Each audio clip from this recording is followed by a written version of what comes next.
The Red House, Bexleyheath.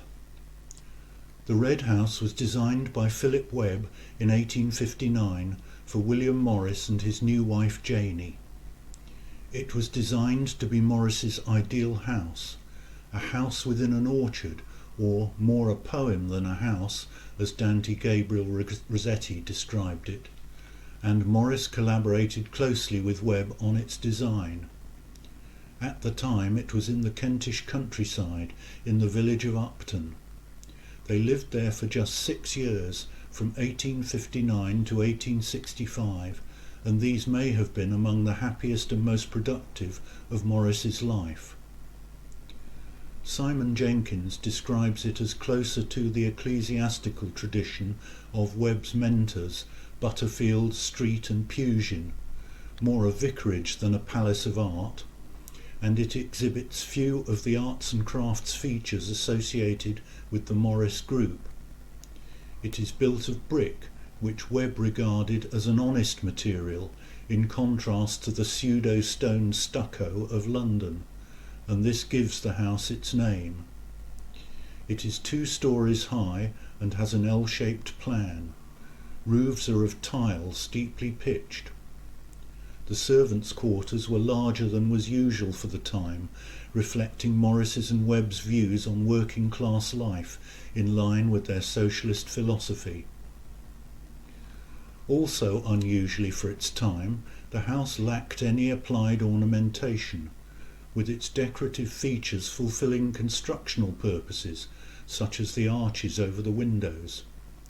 Similar to Puget's house, the Grange at Ramsgate, windows were positioned to suit the design of the rooms, rather than for any consideration of external symmetry. Thus it ends up being fairly plain, but nonetheless managing to display an almost fairy tale-like quality, with its quirky roof design and elegant, though plain, chimney stacks.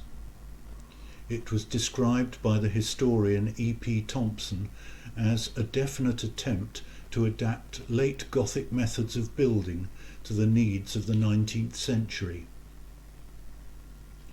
Inside, the house was to be decorated by Morris and his friends Burne-Jones, Madox-Brown, Rossetti and Webb, an intention only partly realised.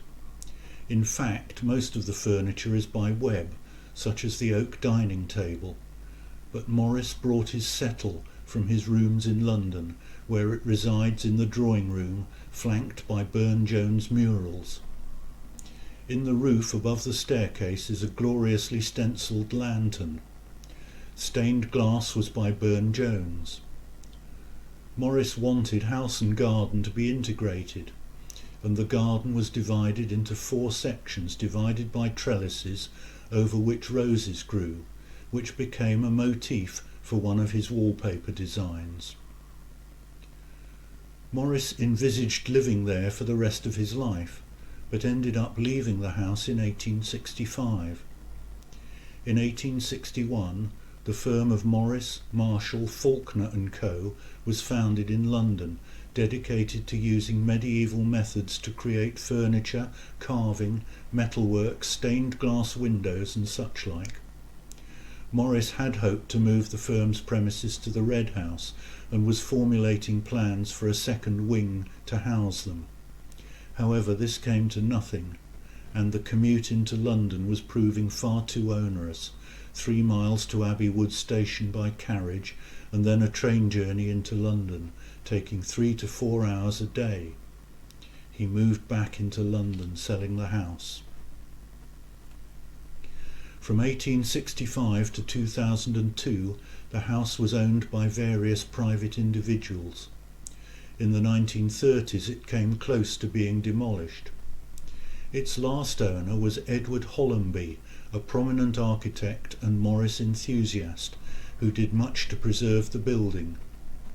When Hollamby's widow Doris came to sell the house in 2002, it was bought by an anonymous benefactor and given to the National Trust. In 1950 it was designated a Grade 1 listed building.